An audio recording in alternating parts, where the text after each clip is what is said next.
तो आज का टॉपिक इलेक्ट्रिसिटी देखना है। क्या इलेक्ट्रिसिटी टॉपिक चलेगा, क्लियर? तो देखते हैं इलेक्ट्रिसिटी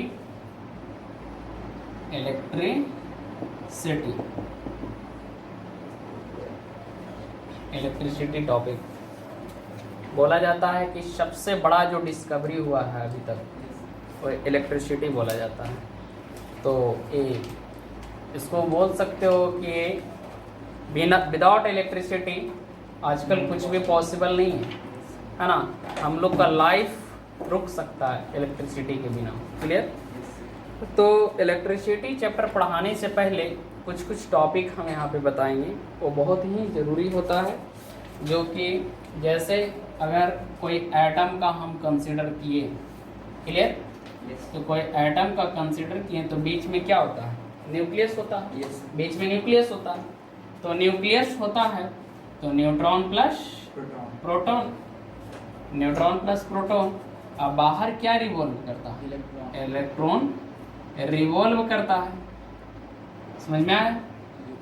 तो बीच वाले हिस्सा में पॉजिटिव चार्ज और इधर वाले हिस्सा में नेगेटिव चार्ज। बीच वाले हिस्सा में पॉजिटिव चार्ज और लास्ट वाले हिस्सा में क्या होता है? नेगेटिव चार्ज होता है। तो इसको न्यूक्लियर रीजन बोला जाता है। क्या बोला जाता है? न्यूक्लियर रीजन बोला जाता है, क्योंकि उसको में क्या रहता है? न्यूक्लियस रहता। और बाकी वाले हिस्सा को, न्यूक्लियस वाले हिस्सा को छोड़ करके एक्स्ट्रा न्यूक्लियर रीजन बोला जाता है। क्या बोला जाता है? एक्स्ट्रा न्यूक्लियर रीजन बोला जाता है। समझ में आया? एक्स्ट्रा न्यूक्लियर रीजन बोला जाता है, क्लियर? तो एक है न्यूक्लियर रीजन और दूसरा क्या है? Extra nuclear region. तो न्यूक्लियर रीजन में जो रिएक्शन होता है उसको हम लोग न्यूक्लियर रिएक्शन बोलते हैं। क्या बोलते हैं? न्यूक्लियर रिएक्शन बोलते हैं। और एक्स्ट्रा न्यूक्लियर रीजन में जो रिएक्शन होता है उसको केमिकल रिएक्शन बोलते हैं। क्या बोलते हैं? केमिकल रिएक्शन बोला जाता है। समझ में आया? तो एक है न्यूक्लियर रीजन और दूसरा क्या है? Extra nuclear region, clear? तो सबसे पहले इलेक्ट्रिसिटी का बात हो रहा है तो चार्जेज की बात होगा। तो चार्ज दो टाइप का होता है। कितने टाइप का होता है? दो टाइप का होता है चार्ज। तो चार्ज दो टाइप का, एक को बोला जाता है पॉजिटिव चार्ज और दूसरे को बोला जाता है negative charge, clear? Positive charge और नेगेटिव चार्ज बोला जाता है। समझ में आया? तो पॉजिटिव चार्ज है, नेगेटिव चार्ज बोला जाता है। तो पॉजिटिव चार्ज किसके वजह से? प्रोटॉन की वजह से। पॉजिटिव चार्ज किसके वजह से? प्रोटॉन की वजह से। और नेगेटिव चार्ज किसके वजह से? इलेक्ट्रॉन की वजह से। समझ में आया? तो प्रोटॉन और न्यूट्रॉन होता है। अब एक इलेक्ट्रॉन पे चार्ज कितना होता है? एक इलेक्ट्रॉन पे चार्ज जो होता है 1.6 इंटू 10 पावर -19 कूलम्ब, है ना? -19 कूलम्ब होता है। एक इलेक्ट्रॉन पे चार्ज होता है -19, 1.6 इंटू 10 पावर -19 कूलम्ब होता है। और बोला जाता है कि चार्ज जो होता है फंडामेंटल यूनिट, है ना, ऑफ क्या होता है? इलेक्ट्रॉन होता है। ये फंडामेंटल यूनिट ऑफ पार्टिकल्स होता है। तो चार्ज को लिखा जा सकता है कि charge is fundamental unit of particle. Fundamental unit of particle. समझ में आया? चार्ज क्या होता है? फंडामेंटल यूनिट ऑफ पार्टिकल होता है, क्लियर? और यही चार्ज जब किसी कंडक्टर के द्वारा फ्लो करता है, कोई भी कंडक्टर के द्वारा चार्ज फ्लो करे, तब उस चार्ज को हम लोग इलेक्ट्रिसिटी बोलेंगे। तब इसका डेफिनेशन क्या हो जाएगा? डेफिनेशन यहाँ पे अगर देखा जाए तब लिख सकते हैं डेफिनेशन में the flow of charge, the flow of charge is called electricity, is called electricity. Clear? तो देखिए हम लोग यहाँ पे एटम के बारे में देखें। एटम में बीच में क्या होता है? प्रोटॉन और न्यूट्रॉन होता है। इसको में दो रीजन, न्यूट्रॉन वाले को हम लोग न्यूक्लियर रीजन वाले को न्यूक्लियर रिएक्शन में पढ़ते हैं और एक्स्ट्रा न्यूक्लियर रीजन वाले को हम लोग केमिकल रिएक्शन में पढ़ते हैं। पॉजिटिव चार्ज और नेगेटिव चार्ज, दो तरीके का चार्ज होता है। Positive charge due to proton, negative charge due to electron. और एक इलेक्ट्रॉन पे जो चार्ज होता है 1.6 × 10⁻⁹ कूलम होता है। यहाँ देखें कि चार्ज क्या होता है? चार्ज होता है फंडामेंटल यूनिट ऑफ पार्टिकल होता है। उसी तरीके से जब ये चार्ज किसी कंडक्टर के द्वारा फ्लो करे, कंडक्टर होना चाहिए, कंडक्टर के द्वारा जब चार्ज फ्लो करता है तब उसको हम लोग इलेक्ट्रिसिटी पढ़ते हैं। क्लियर? इसको लिखिए।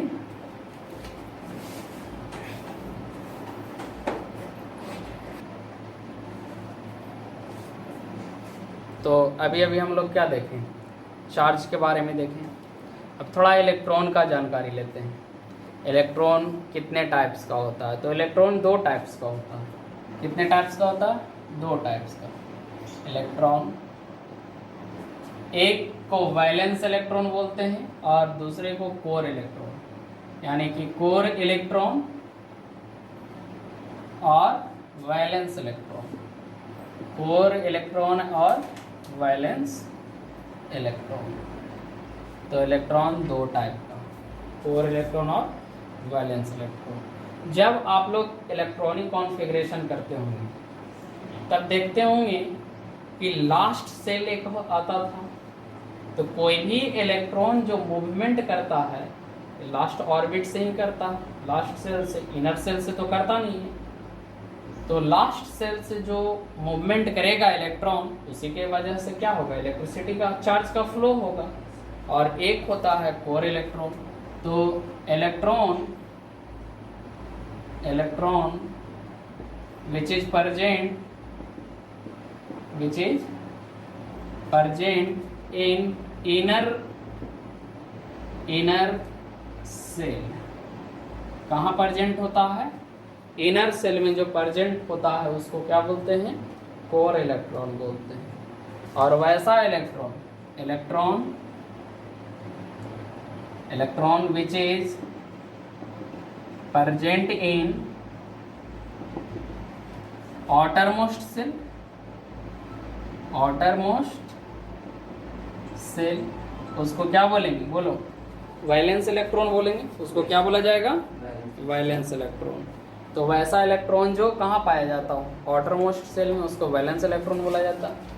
तो कोर इलेक्ट्रॉन इनर मोस्ट में है तो मूवमेंट ऑफ इलेक्ट्रॉन होगा, मूवमेंट ऑफ इलेक्ट्रॉन नहीं होगा, मूवमेंट ऑफ इलेक्ट्रॉन नहीं होगा। और जब मूवमेंट ऑफ इलेक्ट्रॉन नहीं होगा तो इलेक्ट्रिसिटी कंडक्ट नहीं करेगा। तो इलेक्ट्रिसिटी कंडक्ट करेगा नहीं करेगा, इलेक्ट्रिसिटी का कंडक्शन नहीं होगा। आउटरमोस्ट सेल, तो आउटरमोस्ट सेल में इलेक्ट्रॉन क्या होता है? फ्री इलेक्ट्रॉन प्रेजेंट होते हैं। और फ्री इलेक्ट्रॉन प्रेजेंट होगा तो क्या करेगा? मोमेंट शो करेगा। मोमेंट शो करेगा तो चार्ज को कैरी करेगा। तो शो मूवमेंट है ना, शो मूवमेंट। अब मूवमेंट शो करेगा तो क्या करेगा? Carry charge. चार्ज को क्या करेगा? कैरी करेगा। चार्ज कैरी होगा। और जब चार्ज कैरी करेगा तो फ्लो ऑफ, या चार्ज कैरी करेगा तो इलेक्ट्रिसिटी कंडक्ट होगा, इलेक्ट्रिसिटी कंडक्ट करेगा। क्लियर? इलेक्ट्रिसिटी कंडक्ट करेगा। तो इस तरीके से दो टाइप का इलेक्ट्रॉन, कोर इलेक्ट्रॉन और वैलेंस इलेक्ट्रॉन। जनरली बच्चे लोग को यही नहीं समझ में आता है कि कोई कंडक्टर इलेक्ट्रिसिटी क्यों कंडक्ट करता है। समझ में आया? तो ए रीजन समझ में आया? इसको लिखिए। इसको में भी दो टाइप का, मेटल और नॉन मेटल। तो नॉन मेटल में भी वैलेंस इलेक्ट्रॉन होता है लेकिन उसके पास फ्री इलेक्ट्रॉन नहीं होता। उसके बाद में बात करता हूँ, पहले इसको लिखिए।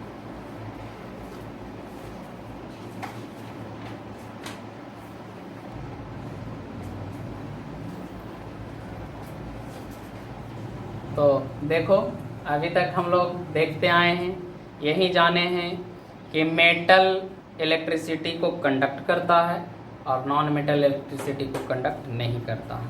तो इसके पीछे रीजन है। लोग कह देते हैं कि मेटल के पास फ्री इलेक्ट्रॉन रहता है जो रिस्पॉन्सिबल होता है चार्ज कैरी के लिए, और नॉन मेटल के पास फ्री इलेक्ट्रॉन नहीं होता जो चार्ज को कैरी नहीं करेगा। तो क्यों ऐसा होता है कि मेटल के पास फ्री इलेक्ट्रॉन होता है और नॉन मेटल के पास फ्री इलेक्ट्रॉन नहीं होता? तो देखा जाए तो यहाँ पे अगर देखते हैं metal, non metal, metal non metal, और एक या metal semi metal, semi metal भी देख लिया जाए जिसको हम लोग सेमीकंडक्टर बोलते हैं, और नॉन मेटल। तीन चीज के बारे में बात करेंगे। क्लियर? होता ये है कि इसके पास दो टाइप का इलेक्ट्रॉन होता है। क्या होता है? दो टाइप का इलेक्ट्रॉन होता है। एक को हम लोग दो टाइप का इलेक्ट्रॉन होता है, एक को हम लोग कोर इलेक्ट्रॉन बोलते हैं जो अभी हम लोग पढ़े नहीं, और दूसरे को वैलेंस इलेक्ट्रॉन बोलते हैं। तो वैलेंस इलेक्ट्रॉन ही रिस्पॉन्सिबल होता है किसके लिए? चार्ज को कैरी करने के लिए। तब यहाँ पे कोर इलेक्ट्रॉन और वैलेंस इलेक्ट्रॉन जो प्रेजेंट होता है, कोर इलेक्ट्रॉन और वैलेंस इलेक्ट्रॉन के बीच में गैप नहीं होता, आपस में क्या होता है? ओवरलैप्ड होता है। यहाँ पे गैप है नहीं, एक दूसरे के ऊपर क्या है? ओवरलैप्ड है, ओवरलैप्ड।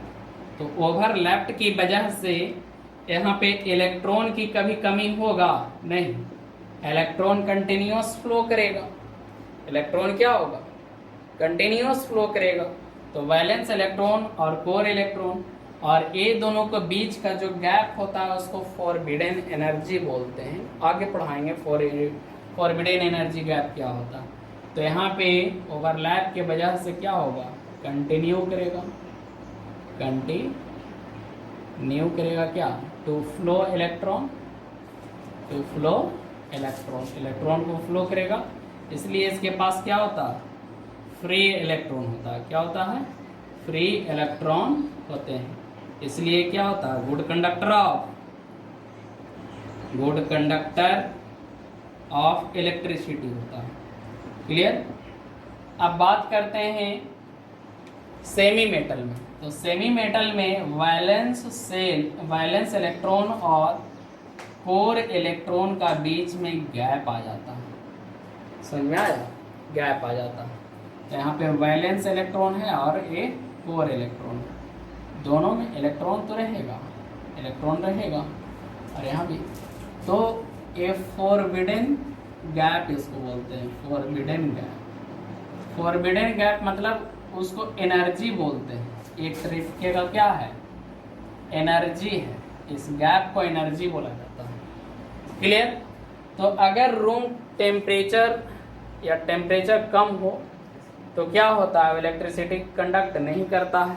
जैसे ही इसको एनर्जी मिलता है तो यहाँ से यहाँ जंप करने का कैपेसिटी रखता है। तो रूम टेम्परेचर पे क्या करने लगता है? इलेक्ट्रिसिटी कंडक्ट करना शुरू कर देता है। तो क्या होगा, है ना?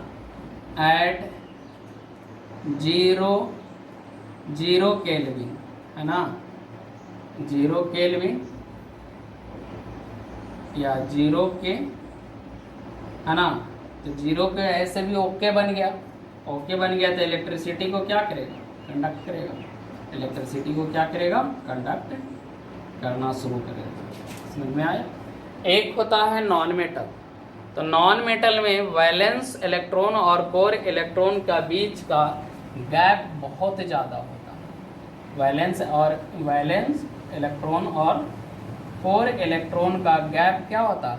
बहुत ज़्यादा होता है, वैलेंस इलेक्ट्रॉन और कोर इलेक्ट्रॉन का। ठीक, तो ये फॉरबिडन गैप क्या होता है? फॉरबिडन गैप मैक्सिमम होता है, तो मैक्सिमम होता है फॉरबिडन गैप, मैक्सिमम, तो मैक्सिमम फॉरबिडन गैप होगा तो यहाँ कोर से वैलेंस में इलेक्ट्रॉन जंप कर ही नहीं पाता, तब यहाँ से इलेक्ट्रॉन जंप कर पाएगा, नहीं जंप कर पाता है इलेक्ट्रॉन। जब इलेक्ट्रॉन जंप नहीं कर पाता है तो इसके पास फ्री इलेक्ट्रॉन होगा नहीं, फ्री इलेक्ट्रॉन नहीं होते हैं, और फ्री इलेक्ट्रॉन नहीं होता है, देयरफॉर नॉन मेटल क्या होता है, non metal is poor conductor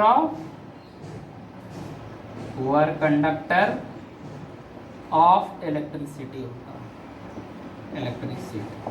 clear? तो इस तरीके से हम लोग देखें मेटल, नॉन मेटल और सेमी मेटल में कैसे कैसे इलेक्ट्रॉन ट्रांसफ़र होता है, और इलेक्ट्रॉन से वैलेंस इलेक्ट्रॉन में, और क्यों कोई मेटल या non metal good conductor of electricity होता है और बैड कंडक्टर ऑफ इलेक्ट्रिसिटी होता है। इसको लिखा जाए।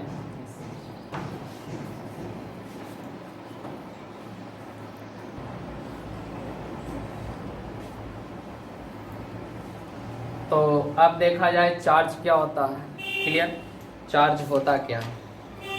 तो चार्ज अभी अभी बताएं, फंडामेंटल यूनिट ऑफ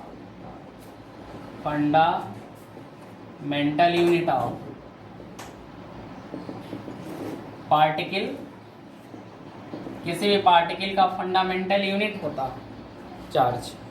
अब एक चीज़ और हम लोग बचपन से सीखते आए हैं कि लाइक चार्ज क्या करता है, रिपेल करता है, और अनलाइक चार्ज अट्रैक्ट करता है। तो सेकेंड, लाइक चार्ज रिपेल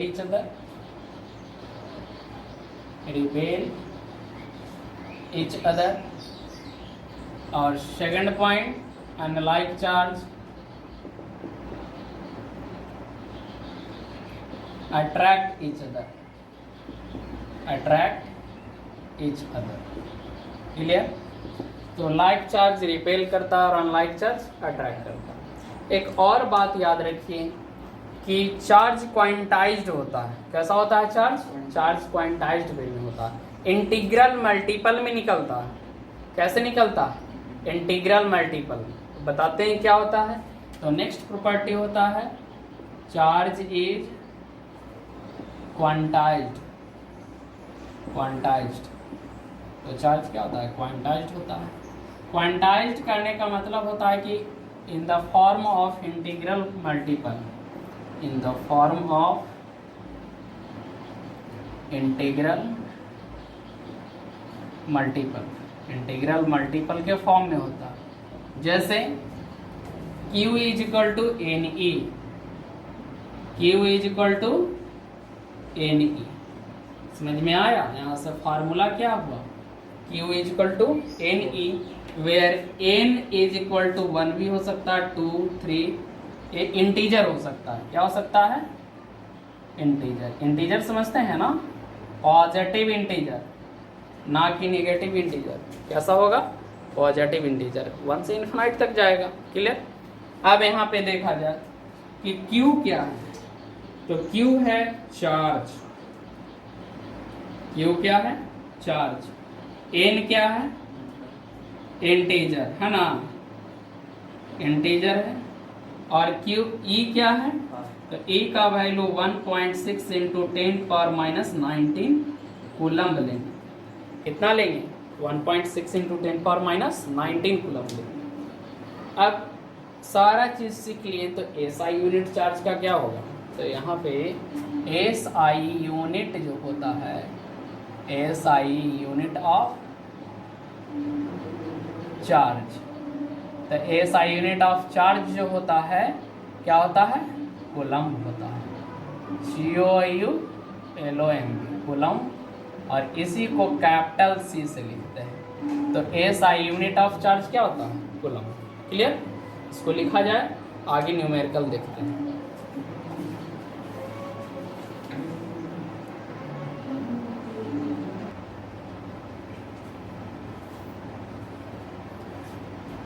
तो अभी अभी हम लोग चार्ज के बारे में देखें, चार्ज होता क्या है, उसका कैरेक्टरिस्टिक्स के बारे में देखें। फार्मूला एक आया Q equal to any.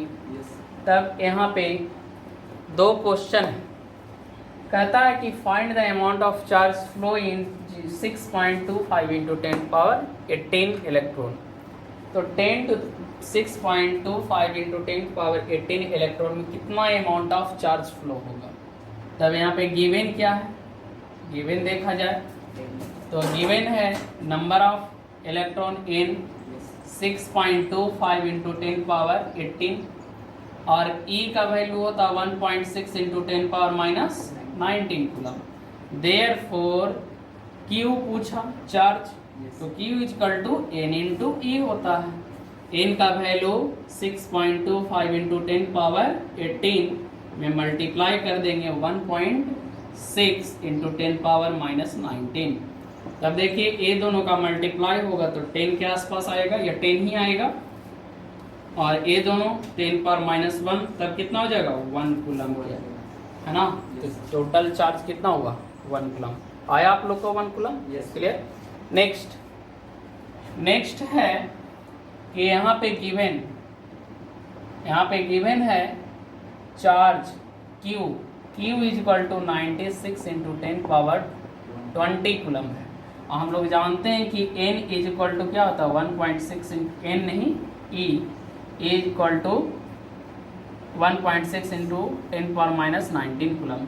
Therefore number of electron equal to क्या हो जाएगा, number of electron Q by E होगा। Q में डिवाइड मार देंगे E से, तो Q बाई E, और Q का वैल्यू है 96 into 10 power 20 divided by 1.6 into 10 power minus 90। तब A 60 टाइम्स में कटेगा, तो 60 into 10 power 20 into 10 to the power minus 19।